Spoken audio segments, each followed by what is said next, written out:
Sulphate हो गया, magnesium chloride, calcium chloride, ये आर्द्रताग्राही होते हैं। तो ये अगर उपस्थित है नमक में तो नमक है वो नमी को, मॉइस्चर को कैसे कर सकता है, नमी पकड़ सकता है। ये बात लिखी हुई है। शुद्ध सोडियम क्लोराइड प्राप्त करने के लिए अपरिष्कृत लवण को जल की न्यूनतम मात्रा में घोला जाता है, जिससे अविलेय अशुद्धियां पृथक हो जाती हैं। पहले इसको बहुत कम, ज्यादा नहीं, बहुत कम पानी के अंदर इसको डिसोल्व किया जाएगा, तो जो अघुलनशील अशुद्धियां वो तो वैसे अलग हो जाएंगी, और बाकी जो बच गया आप क्या करते हैं, विलयन को हाइड्रोजन गैस से संतृप्त करते हैं, तब सोडियम क्लोराइड क्रिस्टल अपने को क्या मिल जाएंगे, पृथक। कैल्शियम और मैग्नीशियम क्लोराइड सोडियम क्लोराइड से अधिक विलय होने के कारण विलयन में ही रह जाते हैं।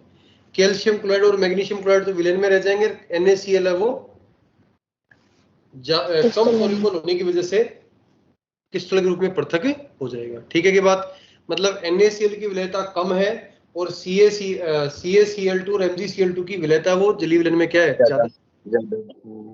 ठीक है कि बात? Yes sir. एक इसकी विलयता देखना जी, 36 ग्राम पर 100 ग्राम जल में, प्रति 100 ग्राम में कितनी ग्राम होती है, 36 ग्राम। तो 1 लीटर में कितनी हो जाएगी,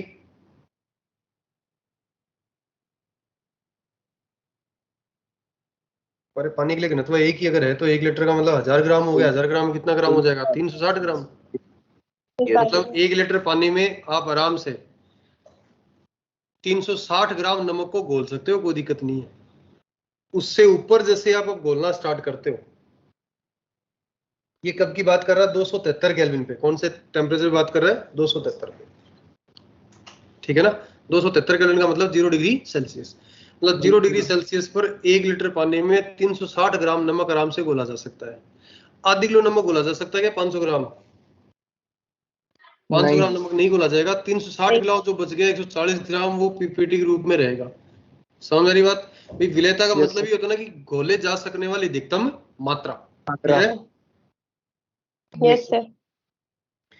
एक लाइन यहाँ पे और लिखी हुई है, ताप बढ़ाने पर विलेयता पर कोई विशेष प्रभाव नहीं पड़ता है।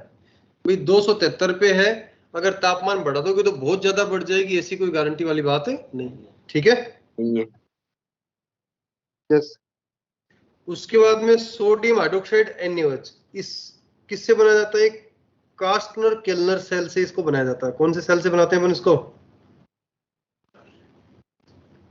कास्टनर केल्नर सेल। ये मैंने कास्टनर केल्नर सेल आप लोगों को इलेक्ट्रोकेमिस्ट्री में करवाया था, जिसमें अपन ने NaCl का जल विघटन किया था मरकरी के इलेक्ट्रोड से। Yes sir. ठीक, तो कैथोड पर तो अपने को क्या मिलेगा, कैथोड पर तो एक तो मिलेगा अपने को NaOH, और कौन सी गैस रिलीज करेगा, हाइड्रोजन। और एनोड पर कौन सी गैस रिलीज करेगा, क्लोरीन। तो एनोड पर तो इस विधि में क्लोरीन गैस मिलेगी, और कैथोड पर NaOH, और कौन सी गैस रिलीज होगी, हाइड्रोजन। ठीक है कि बात?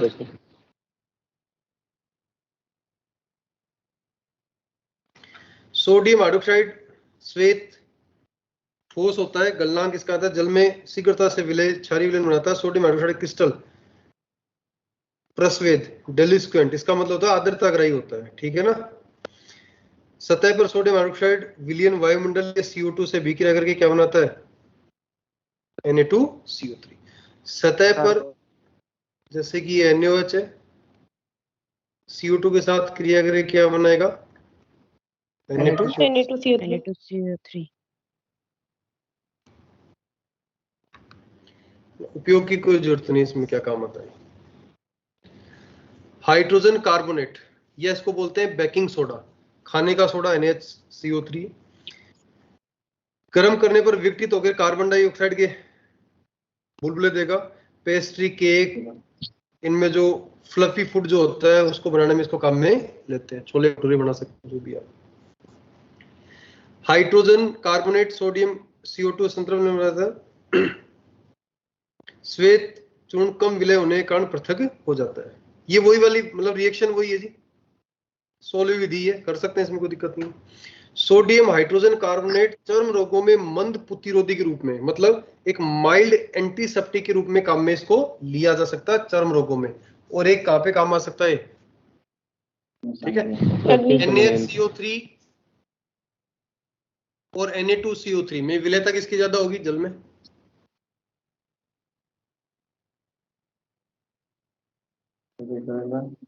NaCO3 और Na2CO3, भी पूरे चैप्टर में अपन ने ये चीज पढ़ी है। अपन ने सीधा सीधा सोडियम कार्बोनेट नहीं बनाया था, क्योंकि उसकी विलयशीलता क्या होती है, ज्यादा होती है। सोडियम बाइकार्बोनेट बनाया, फिर उसको हीट करके क्या बनाया अपन ने, सोडियम कार्बोनेट, ठीक है। Carbonate. जैविक उपयोगिता आप लोग इसमें पढ़ लेना, बाकी आप लोग जूलॉजी के अंदर ये सारी बातें पढ़ लेते हो। एटीपी के लिए क्या चाहिए, एटीपी के लिए क्या चाहिए ना, एटीपी एडीपी यही है इसमें, ठीक है। ये पढ़ी हुई है, आप लोग एक बार रीड कर लेना ना। क्षारीय मृदा धातु, क्षारीय मृदा धातु के अंदर मैग्नीशियम जो है ना, बेरिलियम मैग्नीशियम, मैग्नीशियम के जो गुण है वो पूरे के पूरे ग्रुप को रिप्रेजेंट करते हैं, लेकिन बेरिलियम है वो विकर्ण संबंध दर्शाता है किसके साथ में, इसीलिए जिस तरह से बेरिलियम सेतु यौगिक बनाता है, जैसे कि ये Cl भाई इलेक्ट्रॉन डिफिशिएंट कंपाउंड होता है ना ये वाला, Yes, sir. तो इस तरह से पॉलीमर बनाया गया है। और इस पॉलीमर में बॉन्ड का याद है क्या, देखो कितने सेंटर, कितने इलेक्ट्रॉन बॉन्ड है, सेंटर तो हो गए तीन सेंटर और 4, ठीक है ये बात। यस।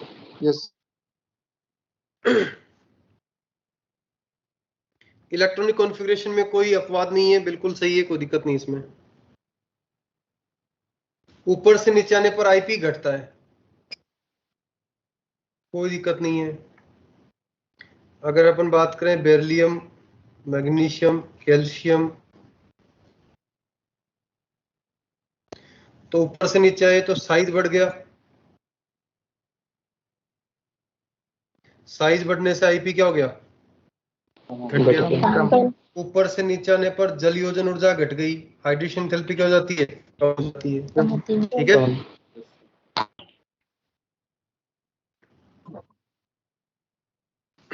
अब यहाँ पे वही एक बार अपन स्टडी कर लेते हैं। इसमें आईपी का मान देखो लगातार घट रहा है, कोई दिक्कत नहीं।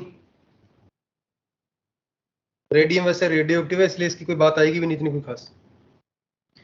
IP2 भी घट रही है, ठीक है। जल योजन ऊर्जा घट रही है, क्या देखो रेगुलर ट्रेंड में घट रही है। धात्विक ऊर्जा लगातार बढ़ रही है, क्या देखो। आयनिक ऊर्जा लगातार बढ़ रही है, क्या देखो। Yes, sir. गलनांक लगातार बढ़ रहा है, घट रहा है क्या, देखो रेगुलर ऑर्डर नहीं है ना गलनांक का। गलनांक सबसे ज्यादा किसका है जी, Beryllium. उसके बाद में सबसे ज्यादा बेरिलियम का, उसके बाद में कैल्शियम का, उसके बाद में Calcium. स्ट्रोंशियम, उसके बाद में Barium. Barium. Magnesium. सबसे कम किसका हो गया, मैग्नीशियम, ठीक है। ई नोट की बात करें अपन, अच्छा घनत्व देखो, घनत्व लगातार घट तो नहीं रहा। घनत्व जो अपन बात करते हैं कुछ वैसा सा ही ऑर्डर देखो। यहाँ पे बेरिलियम का घनत्व जो है ना, बस वो बेरिलियम का घनत्व वो थोड़ा सा एक्सट्रीमली ज्यादा है, किससे, मैग्नीशियम से और कैल्शियम से। देखो जब अपन बात करें ना तो उसमें अपन ऐसे किया था, देखो घनत्व लिथियम, पोटेशियम, सोडियम, तो यहाँ पर अपन ने ऑर्डर चेंज किया था किसका, पोटेशियम से ज्यादा किसका होता है, सोडियम का। वैसे ही पोटेशियम के साथ आता है कैल्शियम, और सोडियम के साथ कौन आता है, यहाँ पे सोडियम, और यहाँ पे कौन आएगा, मैग्नीशियम। मैग्नीशियम। जैसे कि यहाँ पर ऑर्डर चेंज हुआ ना, वैसे ही यहाँ पर भी ऑर्डर चेंज होगा। तो ये तो कोई वैसे आप अपवाद ही नहीं मान रहे हो इसको, तो नॉर्मल ये है कि भाई मैग्नीशियम और मैग्नीशियम से ज्यादा किसका हो जाएगा, सॉरी कैल्शियम लग गया इसमें, सोडियम, और इसमें किसका, कैल्शियम। सबसे कम किसका हो जाएगा इसमें, कैल्शियम का, और कैल्शियम के बाद में मैग्नीशियम। इन बेरिलियम का इन दोनों से ज्यादा होता है, उसका कारण होता है इसका आकार का बहुत छोटा होना। स्मॉल साइज की, जैसे कैल्शियम और मैग्नीशियम से ज्यादा घनत्व किसका होता है, बेरिलियम का। ठीक है, ये वाला ऑर्डर ध्यान रखोगे घनत्व का। Is that clear? मानक विभव की बात करें तो देखो सबसे ज्यादा रिड्यूसिंग नेचर किसकी हो जाएगी,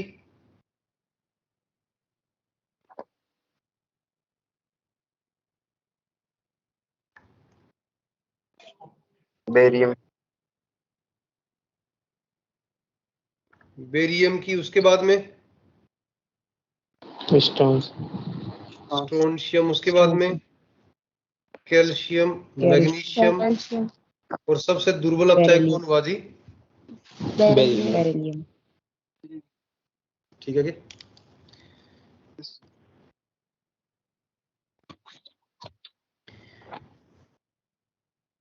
इनकी जल योजन ऊर्जा ज्यादा होती है, इस वजह से ये अधिकांश तरह से जल योजित रूप में पाए जाते हैं। किसमें पाए जाते हैं, जल योजित। NaCl और KCl ऐसे हाइड्रेट नहीं बनाते, है ना। ये केवल हाइड्रेट कौन बनाते हैं, सेकंड ए वाले। ठीक है की बात। फर्स्ट ए में केवल एक इकलौता है जो बनाता है, कौन है जी वो, LiCl। क्योंकि LiCl में कुछ गुणों में समानता किसके साथ पाई जाती है, ठीक है की बात, बोलो। Yes sir. भौतिक गुण की बात करें,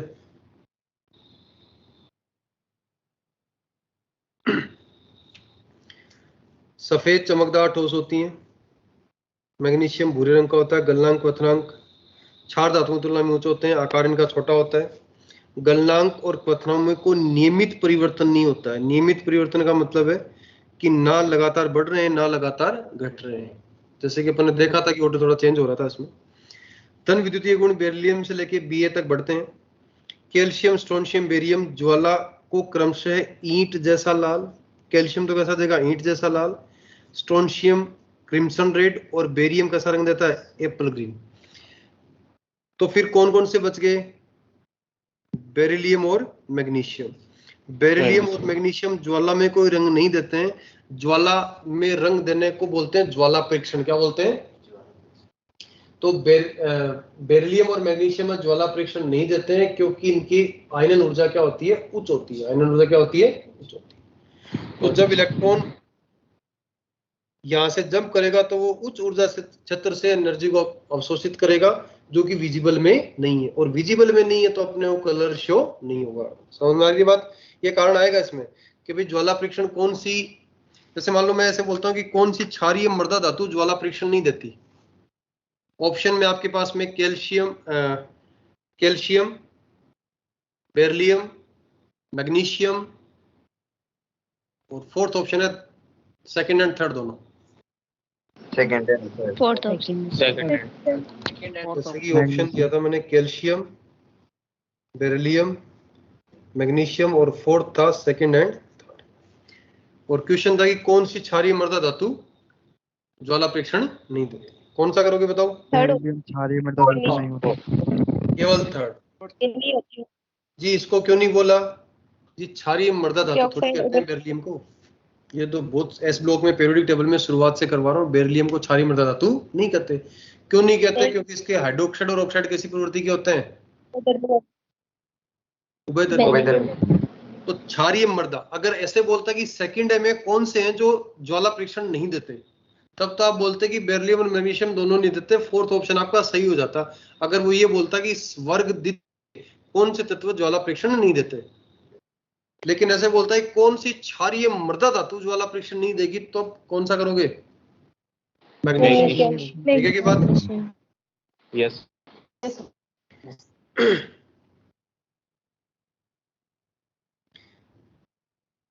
बेरिलियम मैग्नीशियम में इलेक्ट्रॉन प्रबलता से बंधे होते हैं, कठिन हो जाता है, अतः इनका कोई अभिलाक्षणिक रंग नहीं होता। ठीक है।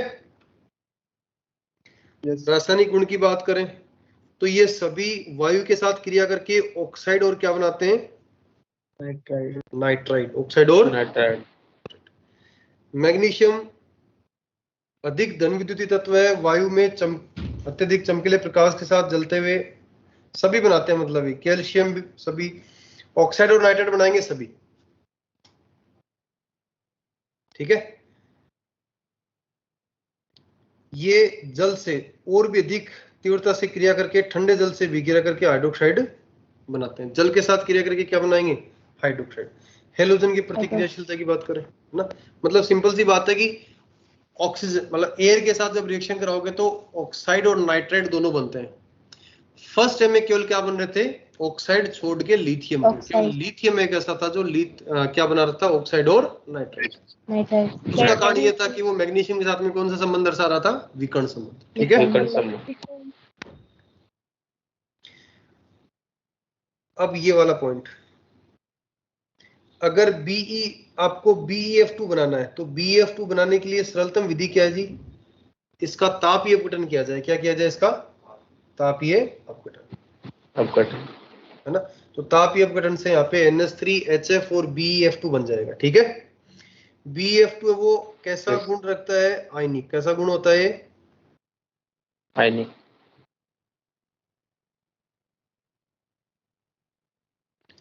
बाकी बेरिलियम के जितने भी हैलाइड है सब कौन सी प्रवृत्ति के होते हैं? सहसंयोजी। बाकी देखा जाए तो बेरिलियम के लिए ये, क्योंकि BeO और BeF2, दुनिया में बेरिलियम एक ऐसा कैटायन होता है जो फ्लोराइड और ऑक्साइड को भी ध्रुवित करने की क्षमता रखता है। तो ज्यादा आयनिक तो BeF2 भी नहीं हो सकता है। इसके अंदर भी थोड़े बहुत कैसे लक्षण आ जाते हैं? सहसंयोजी। ठीक है की बात? यस।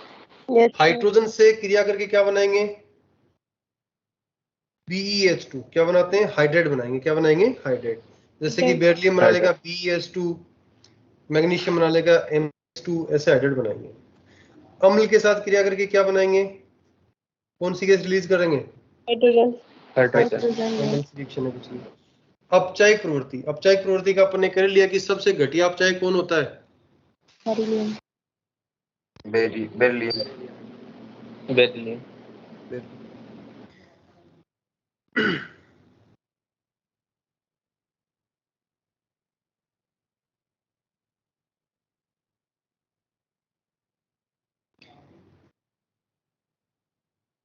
जल योजन ऊर्जा, ये कारण है इसमें। देखो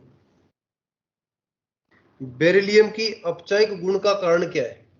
जबकि बेरिलियम का आईपी तो बहुत ज्यादा होता है, आईपी का मान तो ज्यादा है, फिर भी ये अपचायक गुण रखता है। क्यों? क्योंकि Be+2 की जल योजन ऊर्जा अत्यधिक उच्च होती है। ठीक है की बात? बोलो। यस। द्रव अमोनिया की बात करें तो द्रव अमोनिया के साथ जो अपन ने वहां पे पढ़ा था सेम ही रिएक्शन है, बस यहाँ पे कितने इलेक्ट्रॉन रिलीज करेगा? 2 इलेक्ट्रॉन। वही अमोनिकृत इलेक्ट्रॉन यहाँ पे होगा, ये भी ब्लू रंग का होगा।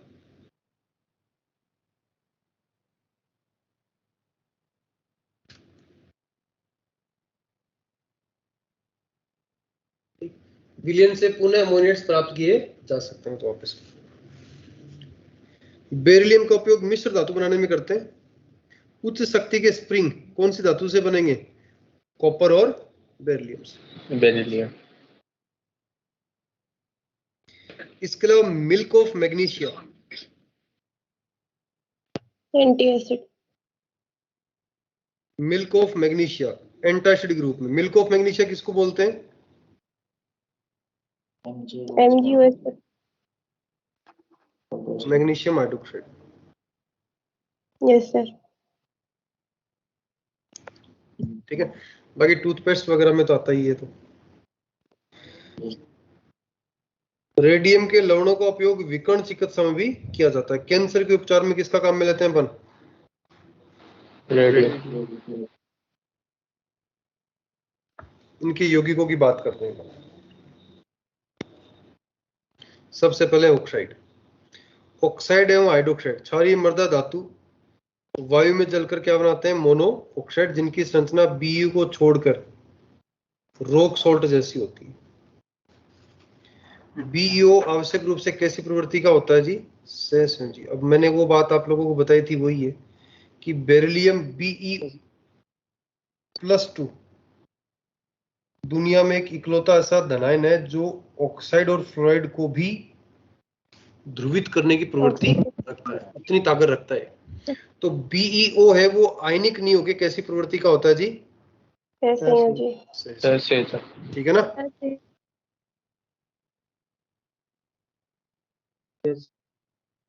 यही कारण है कि ये उष्मा के प्रति अधिक स्थायी होते हैं। BeO उभयधर्मी होता है, जबकि अन्य तत्वों के ऑक्साइड क्षारीय प्रवृत्ति के होते हैं जो जल से भीगी रह करके क्या बनाते हैं?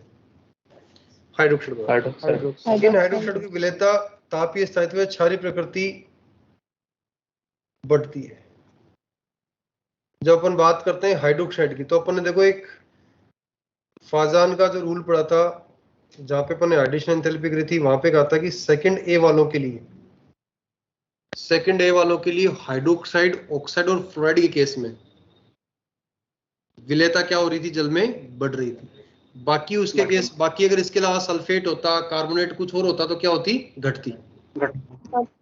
ठीक है ना? क्योंकि हाइड्रोक्साइड है तो जलीय विलेयता बढ़ेगी, आयनिक लक्षण भी बढ़ेंगे और क्षारीय प्रवृत्ति भी बढ़ेगी, तापीय स्थायित्व भी बढ़ेगा। ठीक है कि बात ये वाली सभी को ध्यान है ये वाली बात? Yes sir. Yes sir. Beryllium जो है वो उभयधर्मी होता है, क्योंकि अम्ल क्षार दोनों के साथ क्रिया करता है। तो जैसे ही बेरिलियम क्षार के साथ क्रिया करता है, बेरिलेटाइन बनाता है। जैसा बेरिलियम बना रहा है, वैसा ही बेरिलेटाइन एल्यूमिनियम भी बनाता है। कौन बनाता है जी? एल्यूमिनेटाइन। क्या बोलते हैं इसको? एल्यूमिनियम ही बनाएगा सर। तो ये एल्यूमिनियम और बेरिलियम के गुणों में क्या हो गई? समानता। क्यों हुई जी समानता? क्योंकि दोनों में आपस में कौन सा संबंध होता है? विकर्ण संबंध होता है जी। विकर्ण संबंध। हैलाइड की बात करें तो मैंने आप लोगों को एक ब्रिज बॉन्डिंग पढ़ाई थी, और BeCl2 के लिए अपन ने कहा था कि BeCl2 का अगर गैसीय अवस्था में होता है ना, तो इसका जो संकर्ण था वो कौन सा था? Sp। अगर ये द्विलक बनाता तो अपन ने इसका संकर्ण बताया था कौन सा? Sp2। और जैसे कि बहुलक बनेगा तो संकर्ण कौन सा होगा? Sp3। अभी ये जो अपने को डायग्राम बना रखा है कौन सा वाला है? Sp3 वाला। ठीक है। तो बेरिलियम के जो हैलाइड होते हैं कौन सी प्रवृत्ति के होते हैं? सहसंयोजी होते हैं, कार्बनिक क्योंकि विलयशील होंगे। ठीक। वाष्प अवस्था में BeCl2 क्लोरो सेतु द्विलक बनाता है। कौन सी अवस्था में? 1200 केल्विन के ऊपर। देखो 1200 केल्विन के ऊपर ये रेखीय एकलक के रूप में वियोजित होता है। मतलब 1200 केल्विन से ऊपर अगर मैं इसका संकर्ण बताऊं तो कितना बताऊंगा? Sp। 1300 केल्विन पे BeCl2 का संकर्ण क्या होगा जी? तो 1300 केल्विन पे BeCl2 का संकर्ण क्या बताओगे? Sp। ठीक है। 1200 से कम गैसीय अवस्था है तो कौन सा बताओगे? Sp। क्योंकि द्विलक बना रखा ना उसने, 1200 से कम है अवस्था, चाहे गैसीय है, लेकिन कौन सा संकर्ण होगा उसमें? Sp2। और ठोस अवस्था में जब ये बहुलक बना लेगा तो संकर्ण क्या हो जाएगा? Sp3। वर्ग में ऊपर से नीचे जाने पर हाइड्रेट बनाने की प्रवृत्ति कम होती जाती है। हाइड्रेट बनाने की प्रवृत्ति क्या होती जाएगी? कम। जैसे कि MgCl2 हाइड्रेट धीरे धीरे क्या हो जाएंगे? कम। BaCl2 और LiCl की प्रवृत्ति हाइड्रेट बनाने की लगभग एक जैसी हो जाती है, इसीलिए LiCl.2H2। तो LiCl और BaCl2 में जो हाइड्रेट रूप में जो जल के अणु है उनका अनुपात क्या जी बताओ? इसमें भी दो, इसमें भी दो, अनुपात क्या जाएगा? 1:1। ठीक है। उसके बाद देखो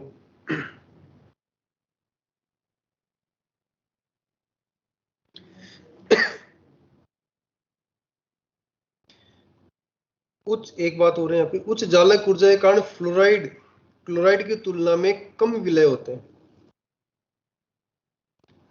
फ्लोराइड जैसे मान लो मैं कहता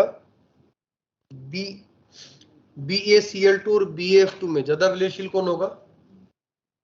BaCl2। हाँ, जालक जालकुर देखा।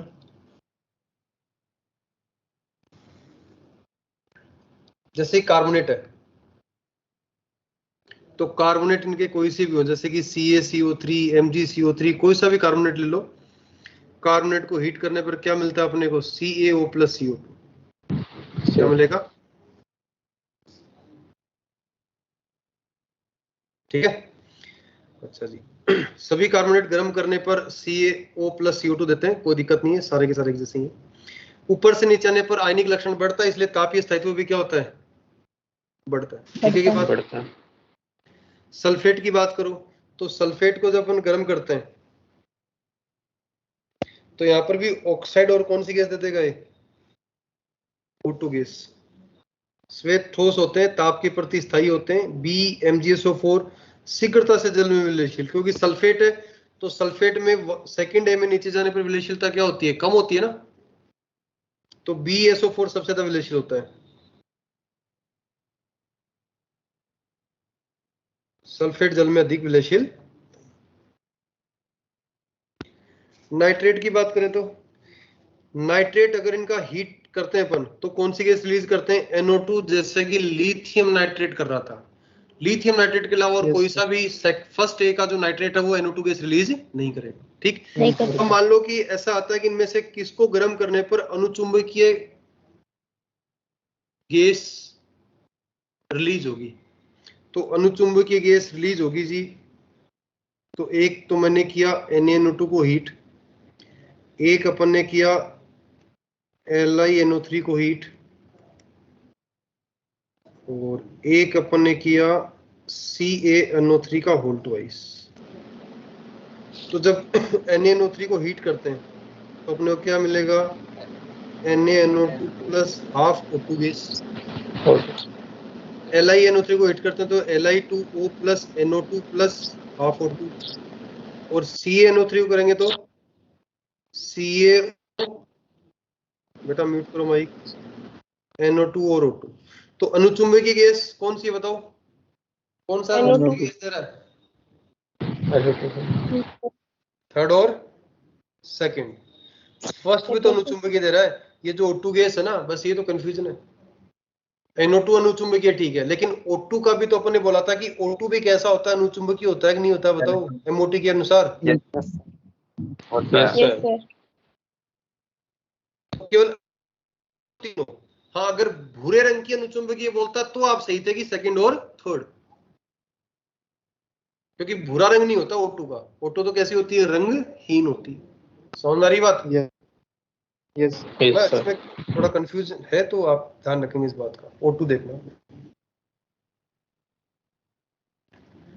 उसके बाद अपन बात करें बेरिलियम का असंगत व्यवहार। तो आयनिक आकार इसका छोटा होता है, कुछ 24 घनत्व होता है। बेरिलियम जो है वो एल्यूमिनियम के साथ में विकर्ण संबंध दर्शाता है। ठीक है, तो जैसे कि बेरिलियम का जो ऑक्साइड और हाइड्रोक्साइड है वो उभयधर्मी होता है, अम्ल क्षार दोनों के साथ क्रिया करता है। वैसे ही एल्यूमिनियम भी तो अम्ल और क्षार दो, मतलब एल्यूमिनियम का जो हाइड्रोक्साइड है तो वो भी कैसा होता है? उभयधर्मी, वो भी अम्ल और क्षार दोनों के साथ क्रिया करता है। ठीक है, बेरिलियम की उपसंयोजन संख्या वो किससे ज्यादा नहीं हो सकती जी? 4 से ज्यादा, क्योंकि इसके संयोजी कोष में केवल कितने कक्षक होते हैं? 4। वर्ग के अन्य सदस्यों की जो सहसंयोजी संख्या वो कितनी हो सकती है? 6 तक, क्योंकि उनके पास में रिक्त डी कक्षक है। बेरिलियम के ऑक्साइड और हाइड्रोक्साइड कैसी प्रवृत्ति के होते हैं? उभयधर्मी। बाकी औरों के, बेरिलियम के अलावा जो भी है उनके कैसे होते हैं? क्षारीय। अब एल्यूमिनियम के साथ गुणों में क्या समानता है जी?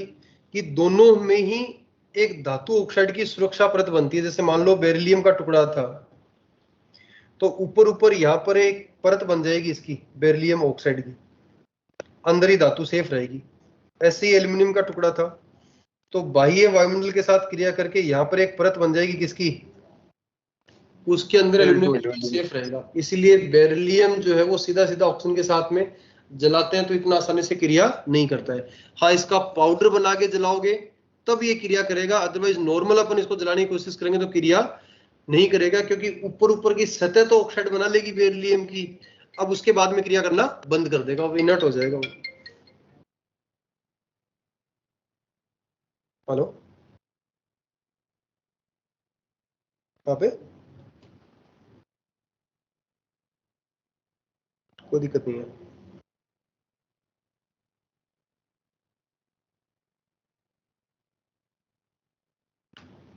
ठीक है, कौन आया साथ में?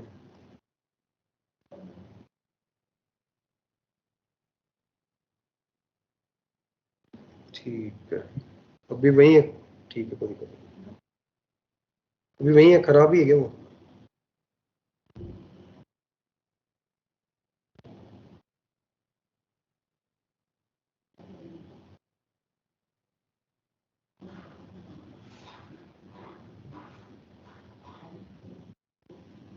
ठीक है।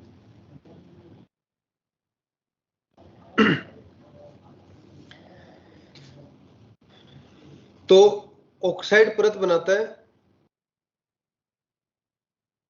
जिसकी वजह से बेरिलियम और एल्यूमिनियम शीघ्रता से अम्लों से प्रभावित नहीं होते, है ना, क्योंकि आसानी से अम्लों के साथ क्रिया नहीं करेंगे क्योंकि ऑक्साइड की परत इनके ऊपर बन जाती है। ठीक, क्षार की अधिकता में बेरिलियम हाइड्रोक्साइड घुल जाता है और कौन सा बनाता है? बेरिलेट। वैसे ही एल्यूमिनियम भी कौन सा बनाता है? एल्यूमिनेट।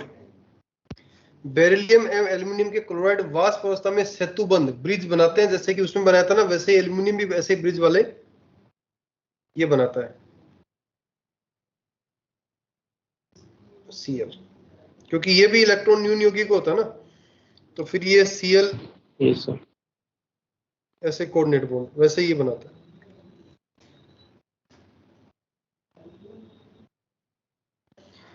दोनों को ही प्रबल लुईस अम्ल होते हैं, क्योंकि अष्टक पूरा नहीं दोनों का, तो प्रबल लुईस अम्ल होते हैं, इसीलिए फ्रीडेलक्राफ्ट अभिक्रिया में उत्प्रेरक के रूप में काम में लेते हैं। तो फ्रीडेलक्राफ्ट वाले में एक चीज को आपको और ऐड करना पड़ेगा अगर एग्जाम में ऐसा क्वेश्चन आता है तो, जैसे कि एक तो अपन ने फ्रीडेलक्राफ्ट अभिक्रिया में कौन सा काम में लेते हैं अपन? AlCl3। एक कौन सा काम में लेते हैं? FeCl3। इसके अलावा एक और आया, कौन सा काम में ले सकते हैं? BCl। बेरिलियम और एल्यूमिनियम जटिल यौगिक बनाते हैं और जटिल यौगिक बनाने की प्रवृत्ति रखते हैं, और ऐसे जटिल यौगिक बनाएगा ही BF4-2 और AlF6-3। ये उपसहसंयोजी यौगिक हैं। ये फ्लोरीन यहाँ पे वो लिगेंड के रूप में यहाँ पे। ठीक है, यस है ना? चलो इसका नाम बता दो ना मेरे को। ये है, इसका आईपीसी नेम बता दो मेरे को, क्या होगा? टेट्राफ्लोरोबेरिलेट। टेट्राफ्लोरिडो बेरिलेटाइन। बेरिलेट।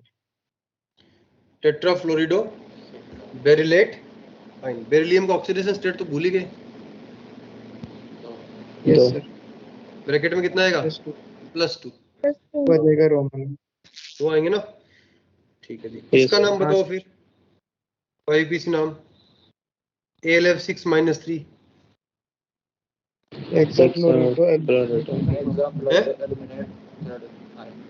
क्या हो जाएगा?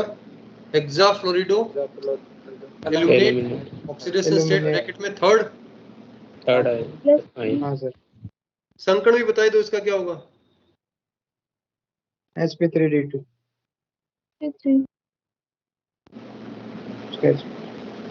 उसके बाद में अपन बात करते हैं कैल्शियम ऑक्साइड, या इसको बोलते हैं बिना बुझा हुआ चूना। इसका वाणिज्यिक निर्माण अपन रोटरी क्लिनिक में करते हैं। चूने का पत्थर होता है, लगभग कितना टेम्परेचर? 1070 से 1270 केल्विन ताप पे गर्म करते हैं तो अपने को कैल्शियम ऑक्साइड मिलेगा। CO2 गैस, इस CO2 गैस को यहाँ से बाहर निकालते रहते हैं, अदरवाइज तो विक्रिया किधर चलती है? दोनों साइड में चलती है, उत्क्रमणीय विक्रिया होती है, तो अपने को उत्पाद की लब्धि कम मिलेगी।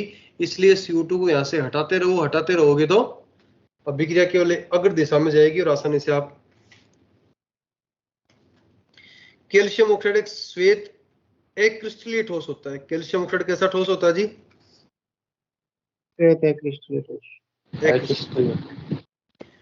जिसका गलनांक 2870 वायुमंडल में खुला छोड़ने पर वायुमंडल से नमी व कार्बन डाइऑक्साइड अवशोषित कर लेता है। नमी अवशोषित करके तो क्या बनाएगा? Calcium hydroxide. और CO2 अवशोषित करके क्या बनाएगा? CaCO3। सीमित मात्रा में जल मिलाने पर चूने के पिंडक टूट जाते हैं। इस प्रक्रम को चूना बुझाने की प्रक्रिया कहते हैं, स्लैकिंग ऑफ लाइन।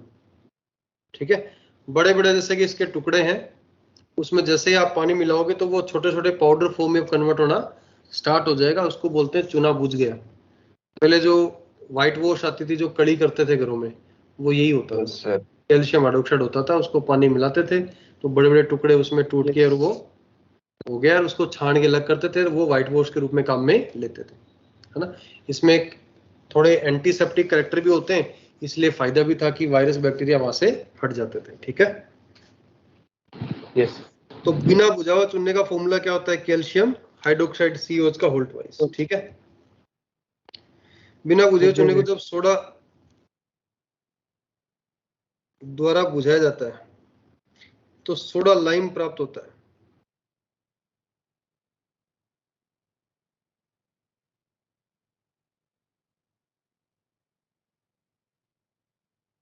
सोडा द्वारा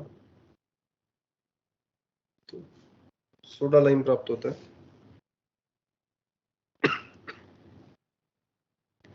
यह क्षारीय ऑक्साइड होने के कारण उच्च ताप पर अम्लीय ऑक्साइडों से संयोग करता है। CaO प्लस SiO2, इससे क्या बनेगा, CaSiO3, इसको बोलते हैं कैल्शियम सिलिकेट। और आगे मेटलर्जी में पढ़ेंगे, इसको स्लैग बोलते हैं। क्या बोलते हैं इसको, स्लैग या धातुमल बोलते हैं, स्लैग या फिर धातुमल। और अगर फास्फोरस ऑक्साइड की अशुद्धि है, इसको बोलेंगे कैल्शियम फॉस्फेट। ये भी क्या होता है जी, स्लैग। ये भी धातुमल, दोनों ही धातुमल है। सीमेंट का निर्माण करते हैं, इसका क्या है, कास्टिक सोडा से सोडियम कार्बोनेट में निर्माण करते हैं। नेक्स्ट देखो आगे, कैल्शियम हाइड्रोक्साइड।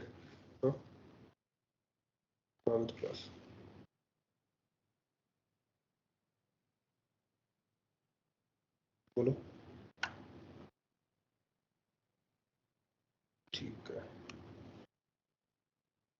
ठीक। कैल्शियम हाइड्रोक्साइड बुझा हुआ चूना।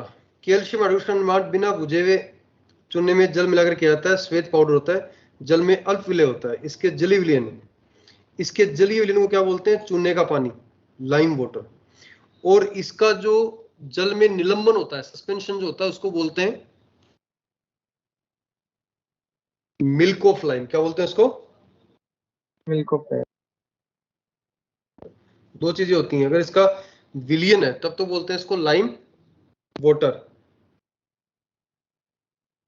और अगर इसका सस्पेंशन होता है, निलंबन होता है, उसको अपन बोलते हैं मिल्क ऑफ लाइम। ठीक है, अगर कैल्शियम हाइड्रोक्साइड की CO के साथ, कैल्शियम हाइड्रोक्साइड की CO2 के साथ रिएक्शन कराया जाए तो क्या बन जाएगा, कैल्शियम कार्बोनेट। ठीक है जी, कार्बोनेट। इसकी वजह से इसका रंग कैसा हो जाएगा, व्हाइट मिल्की कलर हो जाएगा। अगर और ज्यादा CO2 गैस इसमें प्रवाहित करोगे तो कैल्शियम बाइकार्बोनेट बनेगा, और बाइकार्बोनेट बनने के कारण वापिस से कैसा हो जाएगा, रंगहीन। कैसा हो जाएगा, रंगहीन। एक ये वाली लाइन ध्यान रखोगे, ब्लीचिंग पाउडर का मुख्य घटक ये होता है CaOCl2 का होल ट्वाइस।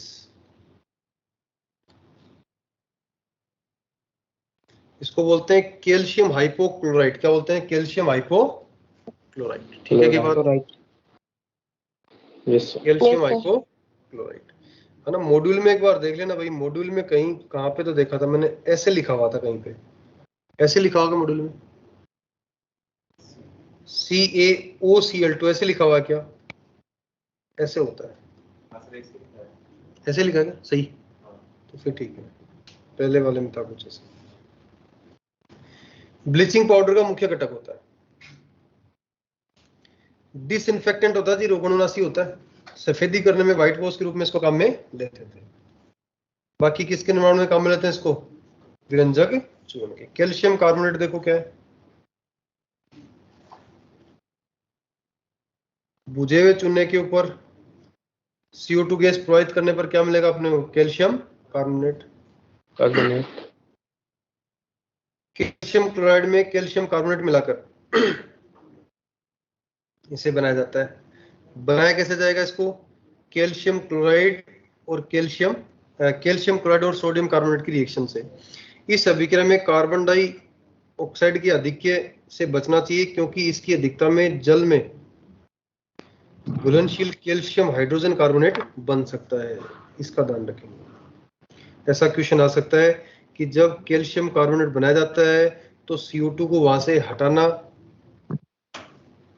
क्यों जरूरी है, या फिर CO2 का अधिक्य क्यों नहीं होना चाहिए? क्योंकि CO2 का अगर अधिक्य होता है तो कार्बोनेट है वो रिएक्शन करके क्या बना लेगा? By carbonate. ठीक है की बात? Yes sir. Yes, sir.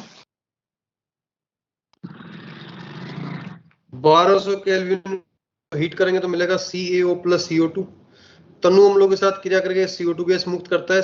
HCl के साथ रिएक्शन कराओगे तो CaCl2 बन जाएगा। H2SO4 के साथ कराओगे तो CaSO4। बाकी प्रोडक्ट तो सेम है, H2O plus CO2, H2O plus CO।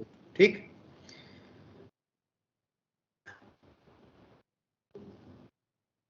देखो च्युइंगम में यही आता है, कई होते हैं ना वो सारा दिन चबाते रहते हैं। इससे बड़ा तो चूने का पत्थर ही चबा लो, है तो यही ना उसके अंदर भी। Yes, sir.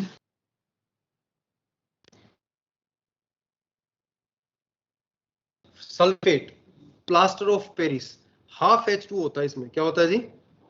Half H2। Half H2।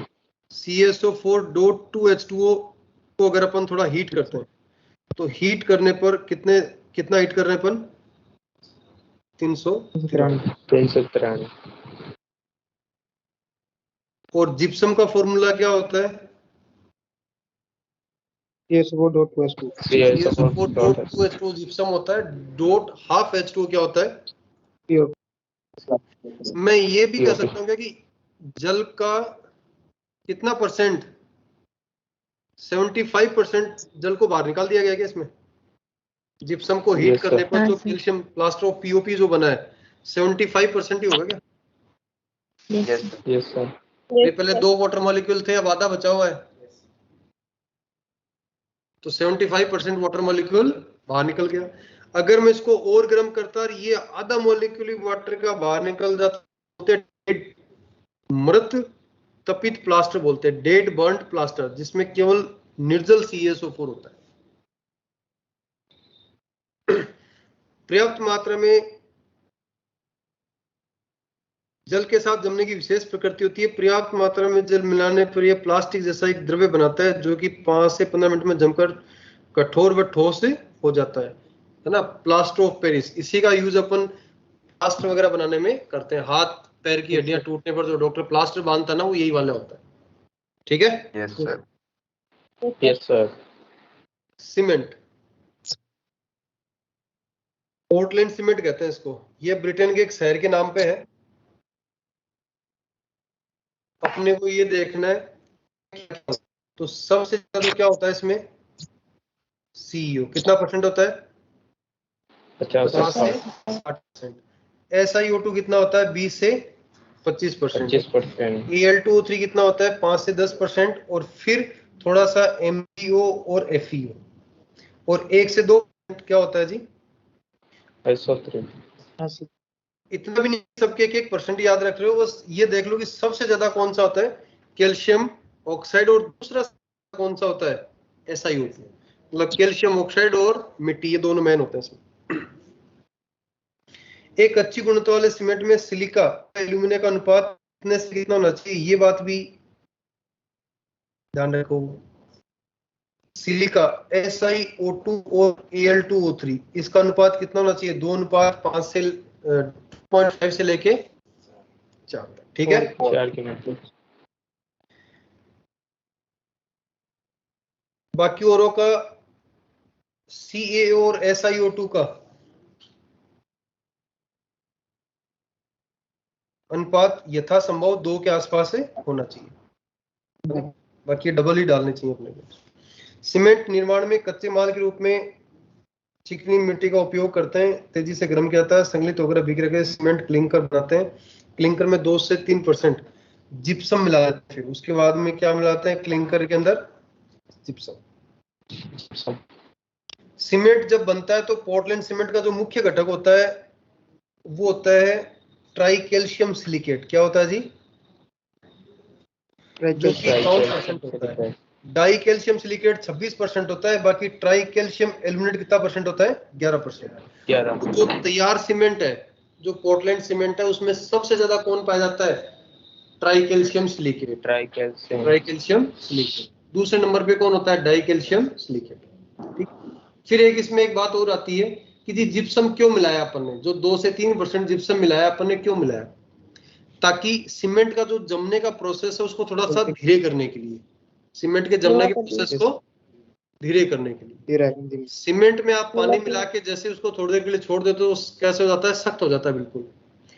अब सोचो कि जो काम करने वाला था उसने सीमेंट, बजरी और पानी को मिलाया और मिलाते ही वहीं पर जम गया वो, तो मिस्त्री तक तो पहुंच ही नहीं पाया वो ले जाके उसको। ठीक।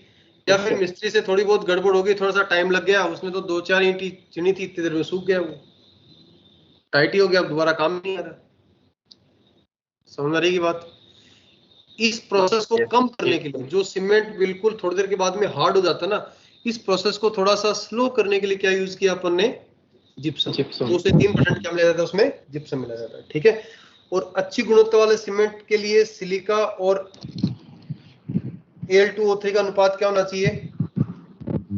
2.5 से 4। पोर्टलैंड सीमेंट में, पोर्टलैंड सीमेंट बनने के बाद कच्चा सीमेंट, जब आप रॉ मटेरियल की बात करते हो तो कच्चे सीमेंट के लिए रॉ मटेरियल में सबसे ज्यादा किसको उपयोग में लेते हैं अपन? कैल्शियम ऑक्साइड को, CU ऑक्साइड। और बनने के बाद जो कैल्शियम, मतलब सीमेंट जब बन जाता है तो बनने के बाद उसमें सबसे ज्यादा परसेंटेज किसका होता है? Try calcium silicate. सीमेंट का जमना, जमकर कठोर हो जाता है। जिप्सम मिलाने के कारण सीमेंट के जमने की प्रक्रिया को क्या किया जाता है? धीरे, ताकि यह पूरी तरह से ठोस हो उसके। अब उसके अंदर उपयोग तो जानते ही हो, मकान बनाने में करते हैं। इसमें जमता कैसे सीमेंट? जैसे ही पानी मिलाते हैं तो AlOSiO AlOSi इस तरह की ये चैन जो है इनका निर्माण होता है, जिसकी वजह से सीमेंट अब कठोर हो जाएगा और वो जम जाएगा। ठीक है, की बात? Yes sir. यस। कैल्शियम और मैग्नीशियम की महत्ता तुम लोग बायोलॉजी वाले हो, आराम से पहचान लोगे, कोई दिक्कत नहीं है ना। प्लाज्मा से गुजरता है, रेटिपी में क्या काम आएगा, और सेल मेम्ब्रेन में क्या काम करता है, दांतों हड्डियों में क्या काम आएगा, ये सारी बातें आप लोगों को ऑलरेडी पता है। ठीक है की बात? एस ब्लॉक की मैंने आप लोगों को नोट्स की स्लाइड भी भेजी हुई है। ठीक है, एक बार उसको रीड करके आप लोग पेपर दे ले आराम से, कोई दिक्कत नहीं है। फिर भी अगर कोई समस्या इसमें आती है तो अपन एक बार फिर से पेपर के बाद अब इसको दोबारा से एक बार रिवाइज कर सकते हैं, अगर ऐसा लगा आपको। एक बार पढ़ के देख लो, क्योंकि सारी बातें हैं इसमें याद करने वाली। ठीक है, जैसे कि जो ज्यादा मेनली चीजें हैं, जैसे कि एक तो इसमें ये वाला पॉइंट ऐसा लगा मेरे को कि थोड़ा अलग है नॉर्मल। ठीक है, एक जो सोडा है इसको अपन हीट कर रहे थे, वो सोडा वाला, तो 373 से ज्यादा हीट करेंगे तो अपने को सोडा आइस मिलता है, लेकिन 373 से कम करते हैं तो एक वाटर मॉलिक्यूल मोनोहाइड्रेट फॉर्म में अपने को मिलेगा। ठीक है, बेरिलियम की उपसेचन संख्या अधिकतम कितनी हो सकती है? 4 हो सकती है, क्योंकि उसके पास में कोऑर्डिनेट बॉन्ड बनाने के लिए आगे d ऑर्बिटल्स नहीं है। ठीक है, और BeO है वो कैसी प्रवृत्ति का होता है? सहसंयोजक। ठीक है, वाष्प अवस्था में BeCl2 का संकरण क्या होता है? केवल वाष्प अवस्था बोला तो कौन सा बताओगे? Sp डाइमर बनेगा ना, द्विलक बनेगा। हाँ, अगर वो 1200 केल्विन से ऊपर बताता तो क्या बताते आप? Sp। व्हाइट मेटल में क्या क्या होता है जी? Li plus Pb। ठीक है, और मैग्नीशियम का एक उपयोगी मिश्र धातु कौन सा होता है जिससे बुलेट सेल्स बनाए जाते हैं? Misch metal plus magnesium. ठीक है, उसके अलावा अगर बात करूं कि Na2CO3 और NaHCO3 में ज्यादा घुलनशील कौन है? जल में ज्यादा घुलनशील कौन है? Na2CO3। ठीक है ना, जैसे कि ये बातें अपने को मैग्नीशियम और बेरिलियम है वो ज्वाला के साथ में कोई रंग नहीं देते, इसका क्या कारण है? आकार छोटा था। आयनन आयनन ऊर्जा का मान उच्च होता है, आकार छोटा है, जिसकी वजह से आयनन ऊर्जा का मान क्या होता है? उच्च होता है, जिसकी वजह से वो फ्लेम टेस्ट या ज्वाला परीक्षण नहीं देते। नहीं ठीक ठीक है। है। अगर मैं बात करता हूँ कार्बोनेट का तापीय स्थायित्व वर्ग में ऊपर से नीचे आने पर फर्स्ट ए या सेकंड है, दोनों के लिए कैसा होता है? बढ़ता है घटता है? कार्बोनेट का ताप स्थायित्व, कार्बोनेट का ताप स्थायित्व दोनों ही केस में क्या होगा? बढ़ेगा। ठीक है, क्योंकि आयनिक लक्षण बढ़ते हैं। अगर मान लो मैं कहता कि BeCO3 और BaCO3, कौन सा है जो कम तापमान पर ही CO2 गैस रिलीज कर देगा? बोलो। BeCO3 को कम ताप पे, क्योंकि ऊपर है, उसका तापीय स्थायित्व क्या है? कम। अच्छा जी, इनसे जो उत्पाद बनता है, इन उत्पादों में आपको कोई डिफरेंस नजर आया क्या? कोई एक पॉइंट है ना, जिसको आप एक अंतर के रूप में लिख सकते हो? भाई CO2 तो दोनों में सेम ही आ गया, ठीक है, इसको तो कोई अंतर नहीं। PeO और BeO के बारे में कोई कमेंट? दोनों ऑक्साइड है तो ये भी अंतर नहीं है, बट एक बड़ा अंतर है ना, ये तो सहसंयोजी होता है, ये कैसा होता है? आयनिक। एक सहसंयोजी रेख क्या होता है? आयनिक। सहसंयोजी यौगिक जो होते हैं वो जल अपघटित होते हैं, और आयनिक यौगिक होते हैं जल योजित होते हैं। ठीक है, क्या बात? तो किसी का जल अपघटन हो रहा है, वो कह रहा है कि ये जल अपघटित होता है, तो जी सहसंयोजी लक्षण है, इसलिए वो क्या हो रहा है? जल अपघटित हो रहा है। ठीक है, क्या बात? Yes sir. Yes first M क्या बता? BeO सहसंयोगी होता है ना? हाँ बिल्कुल, वही बताया मैंने। Okay sir. इनके जो हाइड्राइड होते हैं फर्स्ट ए वालों के, वो कैसी प्रवृत्ति के होते हैं जी? आयनिक या सहसंयोजी? आयनिक। फर्स्ट ए के सब आयनिक होते हैं, सेकंड ए में BeH2 जो है वो सहसंयोजी प्रवृत्ति रखते हैं, है ना, क्योंकि Be तो एक ऐसा है जो ऑक्साइड और फ्लोराइड को भी नहीं छोड़ता, उनकी प्रवृत्ति कैसी होती है? सहसंयोजी। Is that clear? यस है ना। BeF2 के लिए भी अगर ऐसा क्वेश्चन आता तो आप बोल सकते हैं कि सहसंयोजी प्रवृत्ति का वो होता है। मैग्नीशियम के केस में MgF2 केवल आयनिक होता है, उसके अलावा बाकी सब कैसे होते हैं? मैग्नीशियम वाले सहसंयोजी। केवल मैग्नीशियम फ्लोराइड वो आयनिक होता है, बेरिलियम फ्लोराइड भी आयनिक नहीं होता है, वो कैसा होता है? सहसंयोजी। बेरिलियम फ्लोराइड हो गया, बेरिलियम का तो मतलब ऑक्साइड, फ्लोराइड, हैलाइड सब कैसे प्रवृत्ति के होते हैं? सहसंयोजी। ठीक है, सहसंयोजी। किसी को कोई बात पूछें तो बताओ। No sir. क्लास होगी ना? क्या हुआ? जूलॉजी की क्लास फिर आपको बताया था ना, नहीं, कोई जूलॉजी अभी कोई जूलॉजी की क्लास नहीं है, फिर आप पढ़ो, अगर डाउट नहीं है आपके। सर हाँ जी, थैंक यू सर। बोलो। सर आपने जलयोजन ऊर्जा चालक एंथैल्पी के बारे में बताया था, एक बार और बताओ। किसके बारे में? लिथियम क्लोराइड, और उसमें बताया था ना चालक ऊर्जा और उसका सहसंयोजी लक्षण। हाँ ये वाला।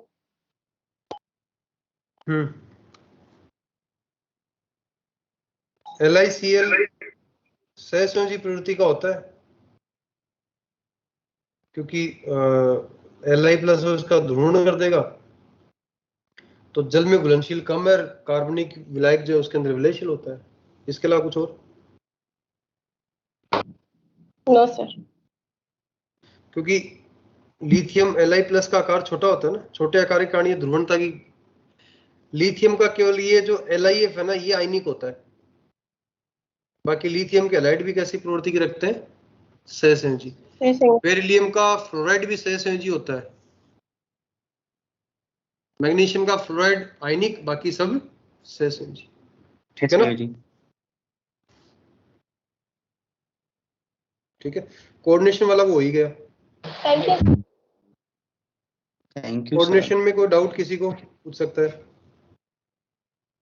मॉडल के क्वेश्चन?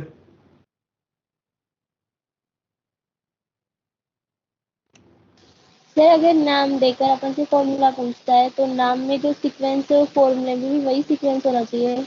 अल्फाबेटिक ऑर्डर यूज किया था अपन ने जब नाम लिखा था तब। Yes sir. उसके अंदर भी अल्फाबेटिक ऑर्डर यूज करो। पहले अलग था, पहले सिस्टम ये था कि पहले धनायन को फिर उदासीन को ऐसे लिखने का ऑर्डर था, लेकिन अभी एनसीईआरटी के अंदर भी क्लियरली लिखा हुआ है कि आप अल्फाबेटिक ऑर्डर लिखें, कोई दिक्कत नहीं है। तो जो नाम में जो लिखा हुआ ना, नाम जो लिखा हुआ अल्फाबेटिक ऑर्डर के अकॉर्डिंग लिखा हुआ, तो उसी के अकॉर्डिंग आप लिगेंड लिखते रहो, उसमें कोई दिक्कत नहीं है। ठीक है ओके सर। ना? और वो सर लेंथ एंड नोन क्या होता है? किसी एक आधे क्वेश्चन में ऐसे घुमाने की कोशिश भी कर सकता, तो कोई अपने को घबराने की जरूरत नहीं है, आप अल्फाबेटिक ऑर्डर के हिसाब से लिख सकते हो, उसमें कोई समस्या नहीं है। हाँ अब बताओ, और बताओ। सर लेंथ एंड नोन क्या होता है? Lanthanum, length and known.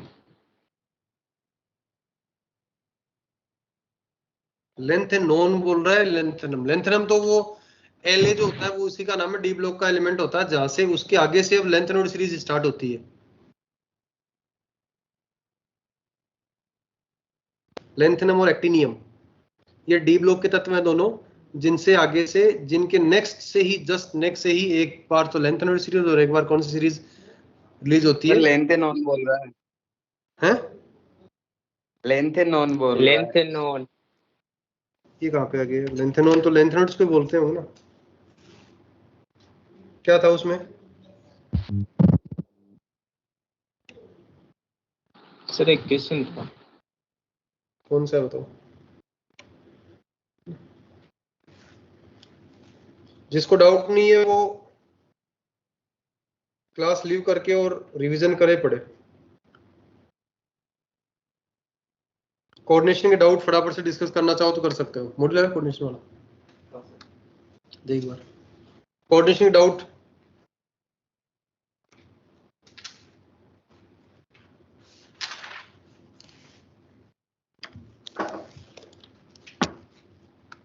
Sir ये सेक्शन का 10 बताइए। कौन सा? ए का 10। ए का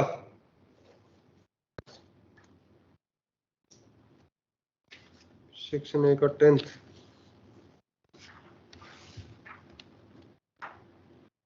पाई एसिड लिगेंड में तो सारे आ जाएंगे ना। अच्छा ए का पूछा था तुमने, ए या बी का? ए।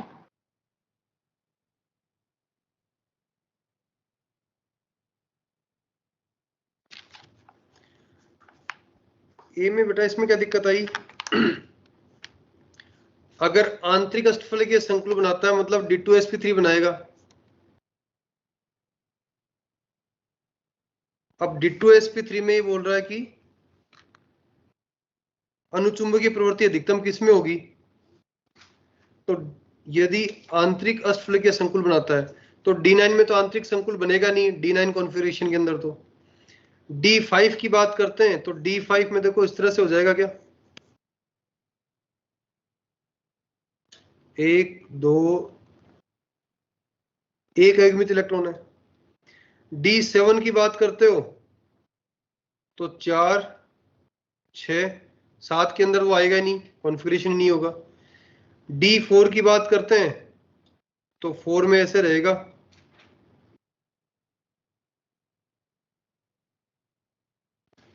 तो 2 युग्मित इलेक्ट्रॉन है इसके पास में, D4 वाले के पास। D5 वाले के पास में एक था, 9 और 7 में ऐसा कुछ बनेगा नहीं। तो जिसके पास 2 है उसका अनुचुंबकीय गुण ज्यादा होगा नहीं होगा? बता। हाँ सर। है ना? तूने या तो ऐसे किया होगा कि 4 थे तो तूने चारों को ही कर दिया युग्मन, यस सर। ये कर दिया होगा। इस हिसाब से तूने क्या कर दिया होगा इसको? 0। डी के 2 लेने तो T2G के अकॉर्डिंग भरेगी ना, T2G और EG। तो 1 2 3 और 4 ऐसे तो भरेंगे। Yes sir. ठीक है ना, स्ट्रॉन्ग लिगेंड में ऐसे तो हो रहा था अपन ने। हाँ जी, सेक्शन ए में 1 से 15 को दिक्कत कोऑर्डिनेशन में? No sir. सेक्शन बी में 1 से 35 तक? देखो जिसने क्वेश्चन कर किया है ना उसको तो इतनी समस्या नहीं आई होगी इसमें।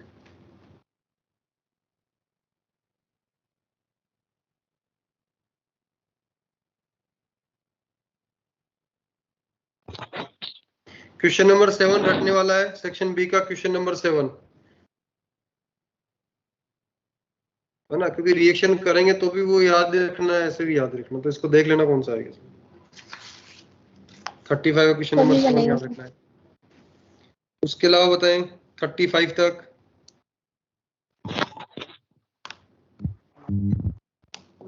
तो 26 में GLY का ट्वाइस लिखा हो तो GLY का ट्वाइस का मतलब क्या है, ग्लाइसिनेट हो गया? Yes sir. ठीक है, फिर उसके ऊपर एक क्वेश्चन नंबर 24 है।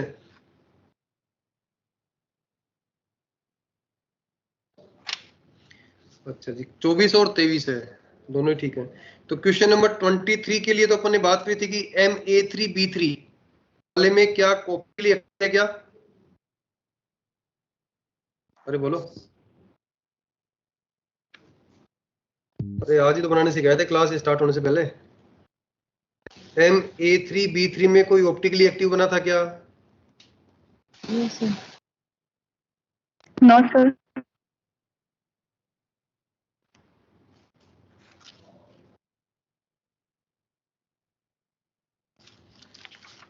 ये रहा A4B2 या फिर A2B4A की बात है, ऑप्टिकल एक्टिव है क्या इसमें कोई? MA3 और ये क्या था, B3 था। MA3B3 में कोई ऑप्टिकली एक्टिव है क्या? नहीं है। MA3 का होल AA का होल थ्राइस जैसे कि ये वाला था, ये ऑप्टिकली एक्टिव है कि नहीं है? अच्छा जी, 24 वाला कह रहा है कौन सा संकुल हरा रंग प्रदर्शित करेगा। अब ऐसा नहीं कि साहब हमें कलर भी याद करने पड़ेंगे, क्या हरा है कि पीला है कि लाल है। तो इसमें सारा खेल अयुग्मित इलेक्ट्रॉन के ऊपर है, जिसके पास अयुग्मित इलेक्ट्रॉन होगा वो आपको रंगीन देखेगा, बाकी नहीं, मतलब जिसमें डी ट्रांजिशन आपको दिख रहा हो। ठीक है की बात। तो अगर थर्ड वाले की बात करता हूँ NiCO4, तो इसमें D10 कॉन्फ़िगरेशन हो गया, sp3 संकरण है। फोर्थ वाला जो कॉपर वाला है इसके अंदर भी D10 कॉन्फ़िगरेशन है, और सेकंड वाला जो जिंक वाला है इसके अंदर भी D10 कॉन्फ़िगरेशन है। केवल फर्स्ट वाला ऐसा है जिसमें D6 कॉन्फ़िगरेशन है, उसमें डी ट्रांजिशन हो सकता है। तो फर्स्ट वाला कलर्ड होगा, चाहे वो हरा है, लाल है, पीला, वो बात अलग है। ठीक है, बोलो। क्वेश्चन नंबर 12 देखो, क्वेश्चन नंबर 12 इसी क्वेश्चन से रिलेटेड है, इसी से। En का होल थ्राइस द्वारा समाव्यता कौन सी दर्शाई जाएगी? तो जी ये बंधन दर्शा सकता क्या? नहीं, क्योंकि इसमें एम्बिडेंट लिगेंड नहीं है। प्रकाशिक दर्शा देगा, आयनन का भी कोई मतलब नहीं है यहाँ पे। बोलो। Yes sir.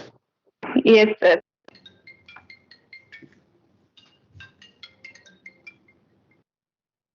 और बोलो। हेलो जी मैम।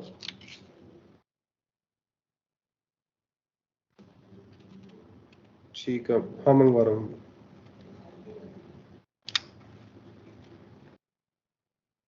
सर सेक्शन सी का 26वां क्वेश्चन बताएं। क्या? सी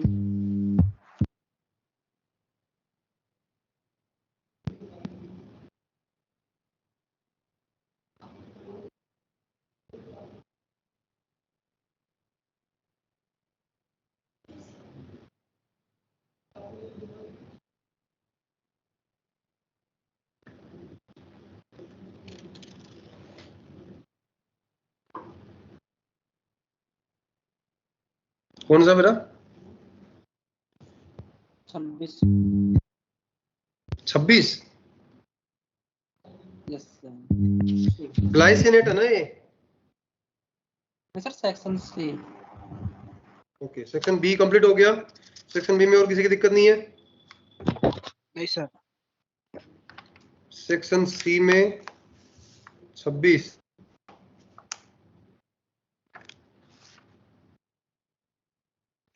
okay, die chloro tetra aqua chromium chloride third case 100 ml।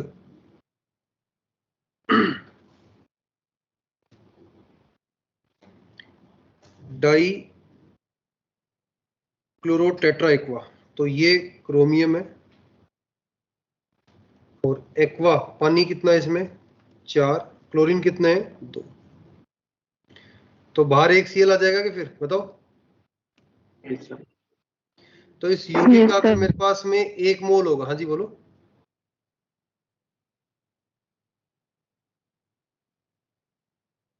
अगर इस यौगिक का 1 मोल होगा तो उससे Cl- भी कितना मिलेगा अपने को 1 मोल।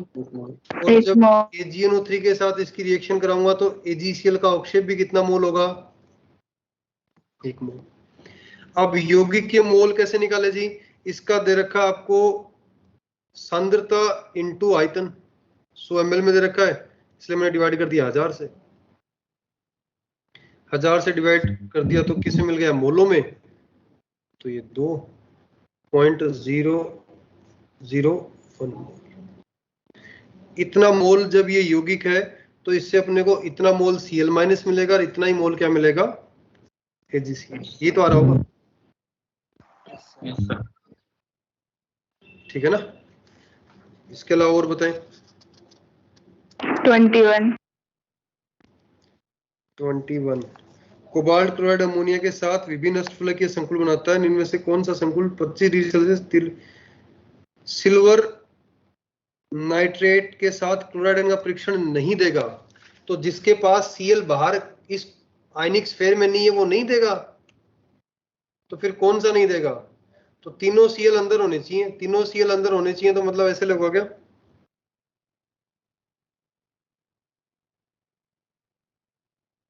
NH3 का 3 और Cl3 ये वाला संकुल बनेगा तो ये Cl- का टेस्ट नहीं देगा।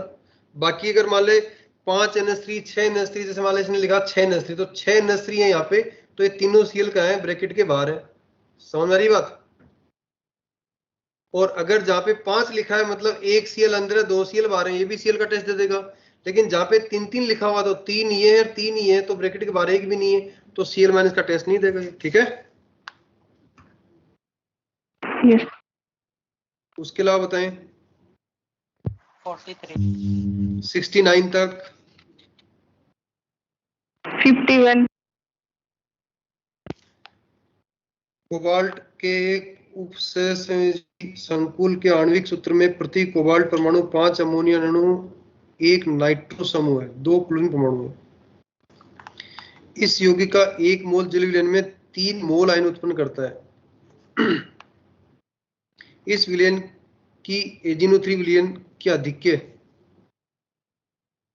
से कराने पर हमें AgCl के अवक्षेप के रूप में कितने मोल मिलते हैं 2 मोल। तो इस यौगिक का आयनिक सूत्र क्या होगा? तो 2 मोल Cl किसमें मिल रहा है बता? एक ही हो रहा ना, तो फर्स्ट वाला ही हो गया है। अरे फर्स्ट वाले से तो 2 मोल Cl मिल सकते हैं आपको, नहीं हुआ? बाकी देख नहीं सेकंड ऑप्शन में भी नहीं है, थर्ड में अगर एक ही Cl मिल रहा है, फोर्थ में भी एक भी Cl नहीं है, ठीक है ना।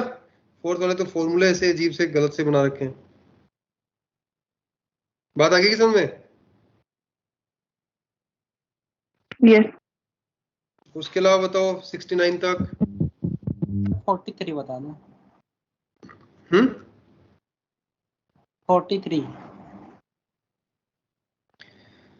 निम्नांकित संकुल अनुचुंबकीय व्यवहार प्रदर्शित करता है। ग्लाइसिन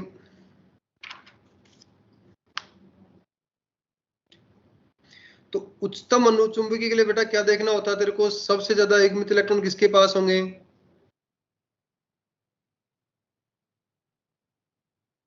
है ना। तो सबसे ज्यादा किसके पास होंगे बता? अगर मैं थर्ड वाले की बात करता हूं तो थर्ड वाले में आयरन +2 में है, +2 में डी में कितने होंगे 6 होंगे। और क्योंकि जो बाइपिरिडीन है, एथिलीन डाइमीन है, अमोनिया, ये प्रबल लिगेंड कितने, तो 6 के 6 को पेयर कर दिया तो तो एक भी एक मिथाइल इलेक्ट्रॉन नहीं है थर्ड वाले के पास। तो फर्स्ट वाले के पास कितने एक मिथाइल इलेक्ट्रॉन हो जाएंगे? टाइटेनियम है ना, तो +3 के पास एक मिथाइल इलेक्ट्रॉन होगा केवल टाइटेनियम के पास।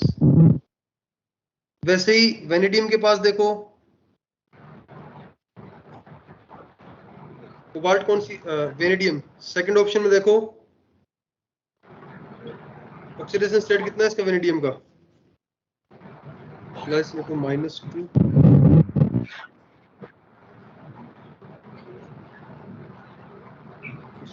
-4, प्लस प्लस।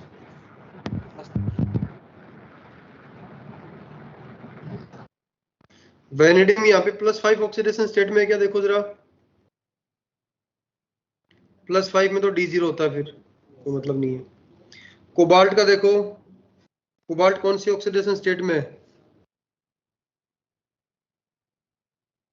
ऑक्सलेट, एक ऑक्सलेट पे -2 +5 +5 थोड़ी, कोबाल्ट +3 नहीं, देखो एक बार, एक ऑक्सलेट पे कितना होता है? -2, तो 2 पे कितना हो जाएगा? -4 -4 और 2 -6।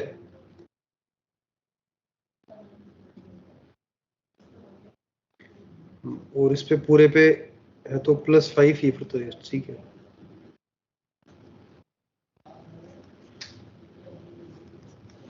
कोबाल्ट कॉन्फ़िगरेशन क्या होता है?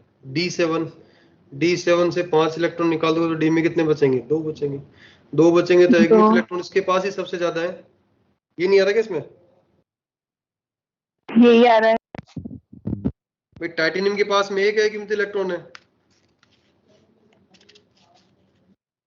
43, सही तो आ रहा है फिर। अब D2 को तुमने अगर ऐसे कर दिया होगा कि D2 विन्यास है, D2 विन्यास में 2 इलेक्ट्रॉन को ऐसे कर दो, ऐसे थोड़ी भरेंगे, T2G के हिसाब से भरेंगे ना, पहले एक एक, उसके बाद 3 भरने के बाद क्या स्टार्ट करेंगे? पेयरिंग करेंगे, ठीक है। Yes sir. उसके अलावा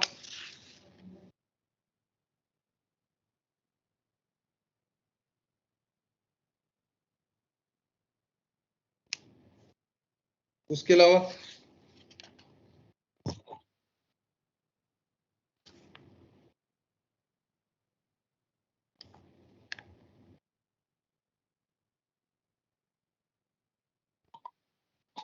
सेक्शन डी में क्वेश्चन नंबर 15 देखो,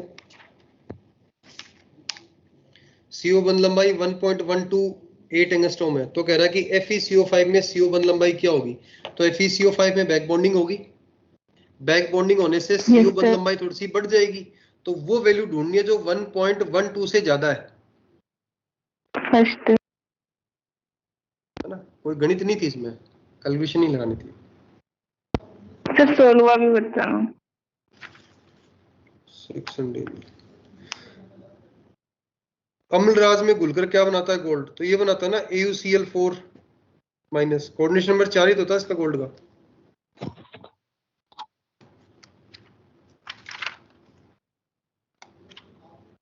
भाई अम्लराज में प्लेटिनम और गोल्ड दोनों घुल जाते हैं, तो प्लेटिनम तो बनाता है PtCl6-2 और ये गोल्ड बनाता है AuCl4-।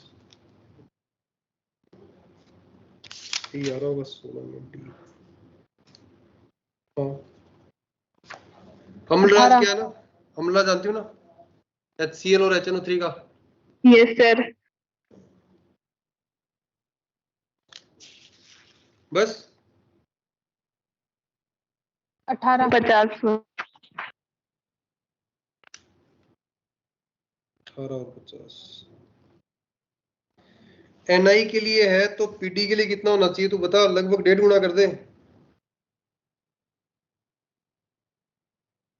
1.5 गुना।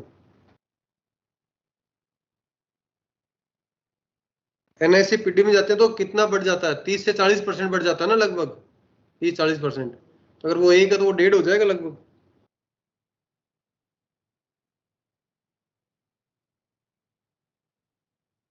ठीक है क्या भाई? 3D से 4D में जा रहे हो ना आप? हाँ सर। Yes sir. 30 से 40% बढ़ाते तो 40% अगर बढ़ाते तो 1.4 समथिंग, तो 1.5 वाला आ जाना चाहिए थर्ड आ रहा होगा इसमें, देखो एक बार। हाँ सर। Yes sir. यही है तो। पीटी होता तो डबल कर देते तो फोर्थ ऑप्शन आ जाता। Yes sir. ठीक है ना, और बोलो इसके अलावा। 18। Section D.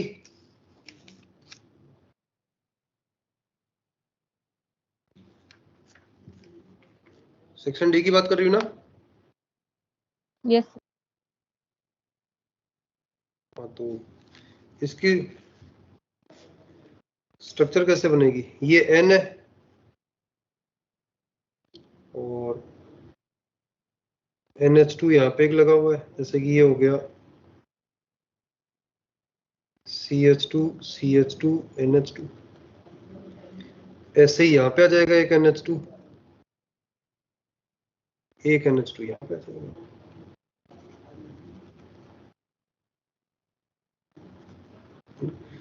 दंतुकता तू बता कितनी हो सकती है इसकी।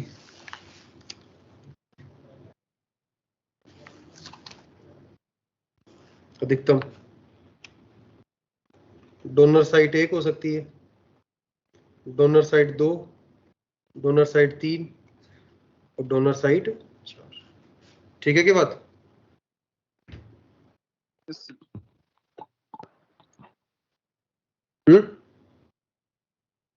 यस। नाइट्रोजन जो उसके बाद लोन पेयर है वही तो देगा ना, CH2 तो कुछ देने से रहा यहाँ पे। ठीक है, और बोलो।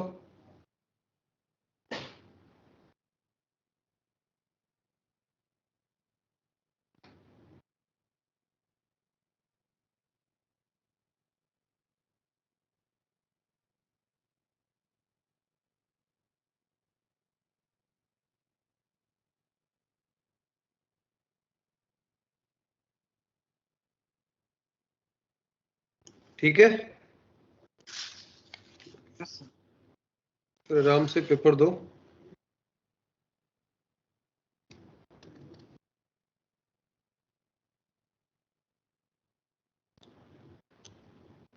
प्रैक्टिस पेपर में एक भेज देता हूँ पेपर में।